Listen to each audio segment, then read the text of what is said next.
નમસ્કાર મિત્રો, મારી યુટ્યુબ ચેનલમાં આપનું હાર્દિક સ્વાગત છે। આજે આપણે ઇતિહાસના જૂના પાના ફેરવીશું અને એની વાત કરીશું। ઇતિહાસ જાણવાના સ્ત્રોત, એમાંનો એક સ્ત્રોત એટલે સિક્કાઓ। આપણે સૌ જાણીએ છીએ કે સિક્કાઓ ઇતિહાસ જાણવાનો એક અગત્યનો સ્ત્રોત છે। પહેલાંના સમયના રાજાઓ, એમના નામ, એમનો ધર્મ, એમની સંસ્કૃતિ, આ બધી બાબતોની માહિતી આપણને ઇતિહાસમાંથી મળે છે। ભારતમાં ઈસવીસન પૂર્વે 5મી સદીના સિક્કાઓ મળી આવેલા છે, જે ખૂબ જ જૂના સિક્કા છે।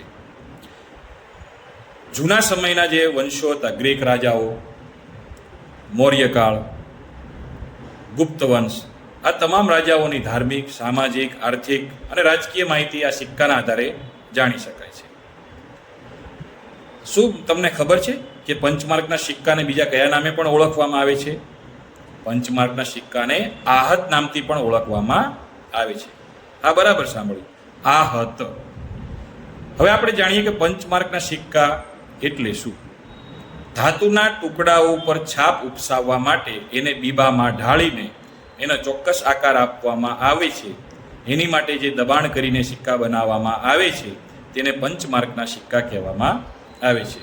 આ સિક્કાઓ સોનાના પણ હતા, ચાંદીના પણ હતા અને તાંબાના પણ હતા। આ સિક્કાઓ જે તે સમયનો ઇતિહાસ, તેનું અર્થતંત્ર અને તે સમયની બધી માહિતીઓ મળે છે।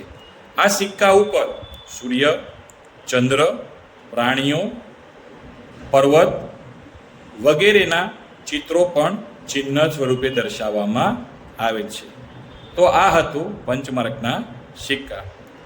આપ સૌને આ વિડીયો ગમ્યો હોય તો લાઈક કરજો, શેર કરજો અને સબસ્ક્રાઈબ કરજો। આભાર। જય હિન્દ, જય ભારત।